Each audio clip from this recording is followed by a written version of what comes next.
Alrighty guys, what is up? And today I'm coming at you with a deck profile on an old deck of mine I profiled quite a while back, and recently I've just been kind of playing around with it, trying out some new cards in here, and it's actually worked out really well. And as you can probably tell by the boss monster and of course the title, it is my burn deck.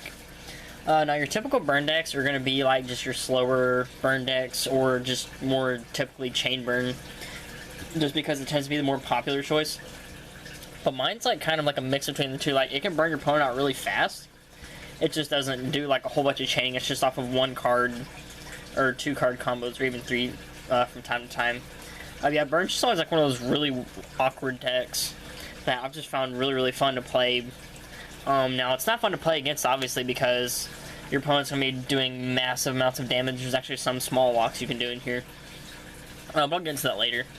But yeah, if you're looking to build this deck, it's actually super cheap, because all the cards in here are very affordable if you don't get the low-end rarity. But this isn't like a deck you would take like to a big competitive event per se. Like, maybe you could take it to a regionals, but this is just more like a deck to play at locals or just play for fun. But if you get good enough with it, you probably could take it to regionals. And I've actually considered that a couple times, but not too sure about it. Anywho, starting off with the monsters. Play the one copy of Lava Golem, just because he basically is the boss monster of a burn deck. Tribute two of your opponent's monsters, they get a 3k beater that burns them for 1,000 during each standby phase. But just to let you guys know, you only need to play one copy of this, just because it does take place of your normal summon. So if you're going to summon this, make sure you have something to deal with it, like say a Magic Cylinder or a Battle Fader. Because if your opponent just summons a 3k beater, that's only going to burn for 1,000 each standby phase it's on the field, and then it can just attack you with it. You're not really netting too much advantage, so that's why you kind of have to have an answer to it. Plus, it's just kind of an annoying monster to deal with in certain decks if they don't have an answer to it. But yeah, you only need to play one, because if you play more than one, it gets pretty cloggy. And plus, if you summon this guy, you can't normal summon or set, so you kind of just need to play one, just because it's good to have. On the next, of course, 3 copies of Cute Little Marshmallow, one of the biggest troll monsters in the entire game. For those of you who don't know what Marshmallow does, whenever you attack him while he's face down, your opponent takes 1,000 damage, and then he can't be destroyed by battle. So, in case you haven't figured out what he does, you set him, your opponent attacks it, they take 1,000, and then he can't be destroyed by battle. Just pretty self-explanatory. The next 2 copies of Fencing Fire Fairy, just another neat card to kind of sit on. Because whenever it's destroyed, either by battle or by card effect, you can destroy a monster your opponent controls, and then burn for 500. So you just kind of set this, and then if your opponent happens to Dark Hole it, right, Geki it in some cases, or if they just attack over it, you can pop another monster and then burn for 500. So it's just kind of an easy pop, deal with some annoying monsters, and get a little bit of extra damage in. The next 2 copies of Battle Fader, just because you don't want to have your opponent hit your life points, because there are some cards in here that burn you. But Battle Fader just kind of helps protect from your opponent attacking. There's actually one game where obviously I'm playing Magic Cylinder in here, but I attributed to my opponent, I was playing Magic Specters, and I attributed his Yada and his Banbuku to summon Lava Golem, and then he tried attacking with it, and then I Magic Cylindered him, so that ended up doing 4k damage. And then he tried attacking with his Magic Spectre Fox QB, I think it is, and then dropped the Battle Fader, ended the battle phase, and then he summoned a couple more monsters and had a full field after a Pendulum Summon, and then I flipped to just Desserts, which did 500 for each monster. So Battle Fader just kind of helps, like, for your opponent that's going to try and OTK you, or at least push for a lot of damage. You can just drop them and stop that, and plus it's one of your ways to obviously deal with Lava Golem. And same with Swift Scarecrow, because you don't special summon it, you just send it to the graveyard. The one copy of Princess of Tsurugi, really awesome old school card. Because if you play this deck at like some sort of competitive event, a lot of people are gonna just pick up these cards because they don't know what they do, just because they're so old and you don't really see them very often. Princess of Tsurugi, she has a flip effect, where your opponent takes 500 damage for each spell and trap they have on the field. So with their normal back row, that's 25, plus their field spell would be 3k, and then plus their Pendulum Zones would be 4k. So if your opponent has, like, if this would be nuts, if your opponent had a full back row, a field spell, and 2 Pendulum Zones, but how often are you going to see that? This gets flipped face up, they're going to lose half their life points just from that one monster flip effect going off. But in most cases, your opponent's going to have like a couple cards set and just flip flip it and easily burn them for a good chunk of their life points.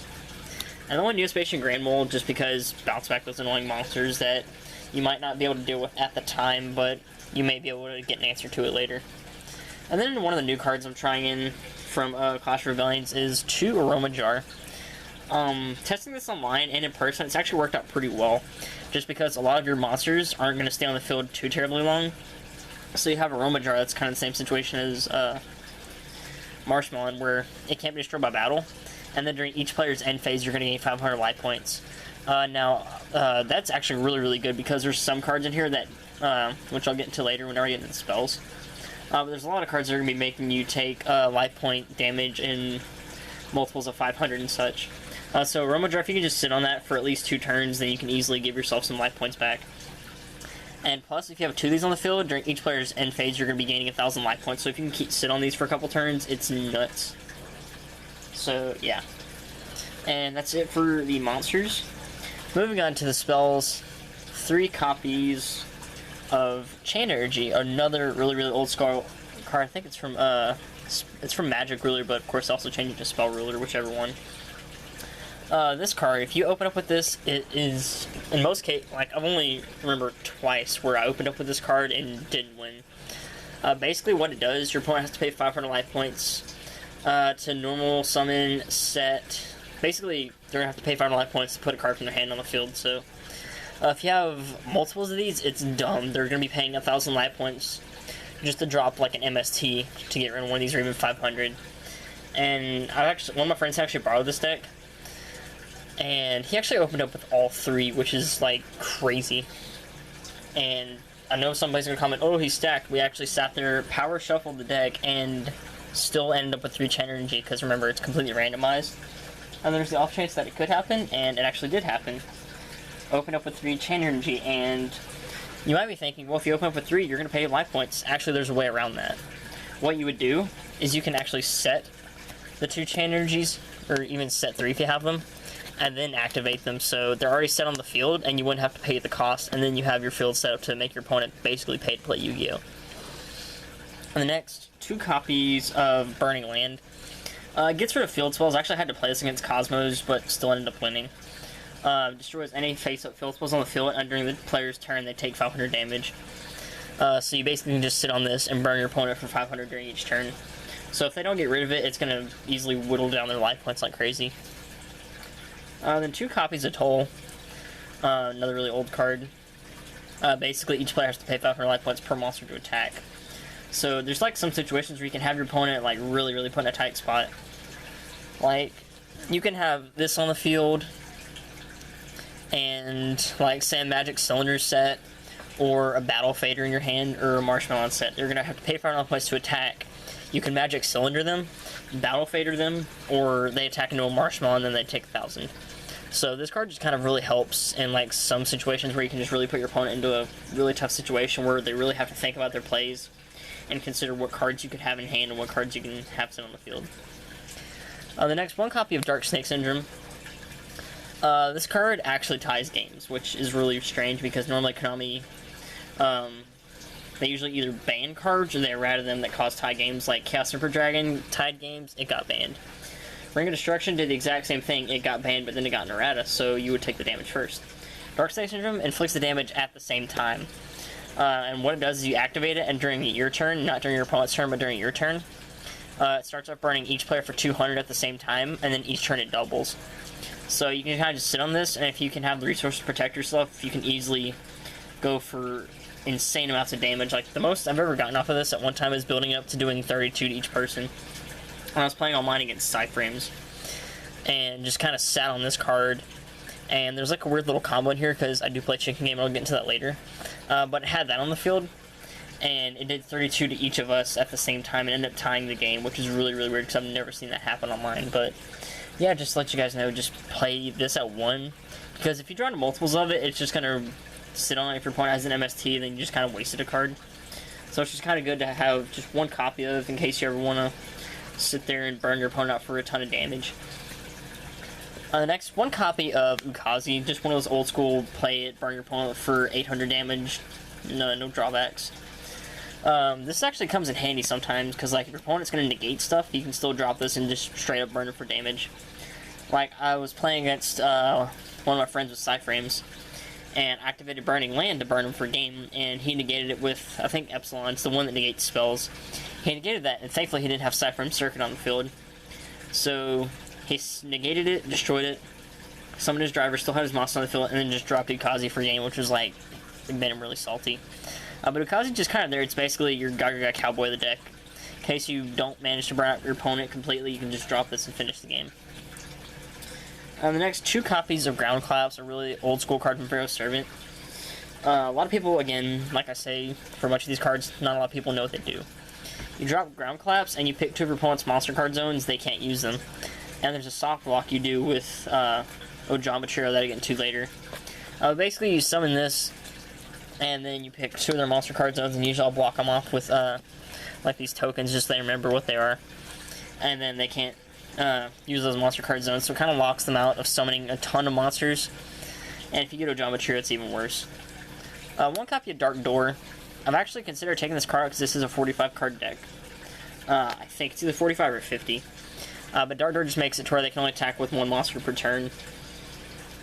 Again, it just kind of, like, it basically works really good with Toll, because it limits them to 1 attack per turn with this, and then that 1 attack they pay 500, and then they have to risk getting hit with Magic Cylinder, Marshmallow, and Battle Fade, or Swift Scarecrow, so it just kind of helps in certain situations.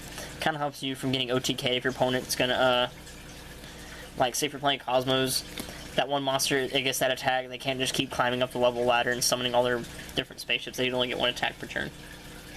1 copy of Swords Revealing Light, just another card to protect yourself from getting hit with a lot of damage. Then 2 copies of Pot of Duality, because the one thing this deck does not have a lot of is consistency. So Pot of Duality, you can just sit the, drop this, and since you don't really special summon, except for Battle Fader and Lava Golem, you can just drop this and get to some combo pieces you might need. And to also deal with the consistency issue is 3 copies of Chicken Game, because this actually does more than gets you more draw power. This actually helps protect you from burning by your own card effects. Like, say if you activate this after you activate Burning Land, you're not going to take the damage. And also with Dark Snake Syndrome, it'll sit there and protect you until your opponent's life points get behind, and then you can just pay 1,000 to destroy it and then keep burning them out. So yeah, basically Chicken Game protects you from getting burned out by your own cards and also gives you a little bit of extra draw power. The next 2 Terraformings to search out the Chicken Games, 2 MST to deal with any annoying spell or trap cards, and then 1 Emergency Provisions. Emergency Provisions, all it does is it gets rid of any spell and traps on your side of the field, and then you gain 1,000 life points for each. So if you've kind of had your fun with a lot of these continuous spells and some traps, you can just get rid of them and gain 1,000 life points back and just kind of put yourself back in the game if you're getting behind on life points. And then moving on to the traps. Of course, it is a burn deck. 3 Magic Cylinder is a must, just because redirecting your opponent's life point attack back at their life points is just always a good thing. When the deck's main objective is just to burn them out from card effects. And the next 2 copies of Ceasefire, because this card is semi-limited. Basically, it's just desserts on crack. You flip all monsters on the field face down that are face down to face up defense, and then flip effects aren't activated. And then your opponent takes 5 for each effect monster that's on the field. So if your opponent can summon a bunch of monsters, and if you have a couple set, it just does so much damage. And then 3 copies of Just Desserts, another really, really old school card from way back in the day. Just does 500 to your opponent for each monster they have on their side of the field. So if your opponent summons a whole bunch of monsters, like say, the Pendulum Summon, they have a full field, you just flip this and burn it for 25. And then God forbid you have 2 or 3, then 2 would be 5,000. And then you do 75, so they'd only have 500 life points left, which would be absolutely nuts. If your opponent Pendulum Summoned a whole bunch of monsters and you flip it 3, it would just be dumb. And the next 2 copies of Ojamatrio kind of go with the lockdown aspect. This is, like I said earlier, the little combo you can do with Ground Collapse. You activate Ground Collapse, it takes up 2 of their monster card zone, so they can't use them. And then you activate Ojamatrio, they get the 3 Ojama tokens to take up the remaining 3 slots, so they basically can't summon any monsters as long as you have Ground Collapse on the field, and they don't have an out to those Ojama tokens. Which is actually really, really good, because whenever I played this deck back in the Duelist Alliance era, I was playing against Burning Abyss. And main decking this actually comes in really handy because it just locks them basically out of their plays, because if they summon a Burning Abyss monster, it's going to die because you have your Ujama tokens on the field, and it's not a Burning Abyss monster, so it would just go straight to the graveyard. Basically, the only thing they can do to deal with it is summon their 1 tour guide, but in most cases, you just kind of have to, you can just sit on this for plenty of turns to easily burn them out of their life points while they're sitting there digging and hoping for an out to it. And the next 2 copies of Wiretap, and 2 copies of Curse Seal or Forbidden Spell. You're probably wondering why those wiretaps, you don't really have to worry about any other traps. That is the case, but there are some trap cards that can actually mess this deck up, so you just really want to spin them back to the deck so you can keep burning out your opponent. The 2 that come to mind are Anti-Spell Fragrance and Fairy Wind, just because you do play a lot of continuous spells and traps, and if your opponent Fairy Winds you, you're going to take a lot of damage.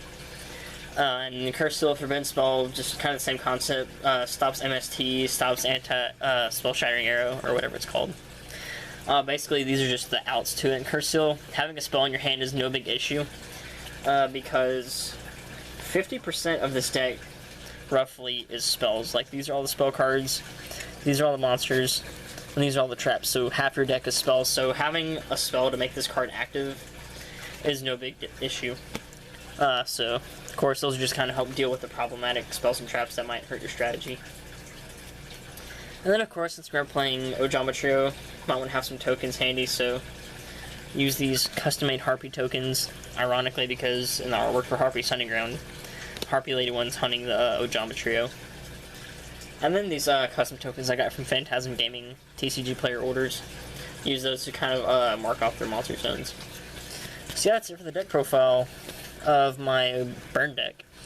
Let me know what you guys think in the comment section down below. Of course, since this is a burn deck, some people consider it a troll deck, so you might get some hate for playing it just because it's a really cheap win strategy because you're doing damage off of card effects, and I only remember having to attack with this deck like once or twice. Because if you do have to attack with one of your monsters, it's very, very rare.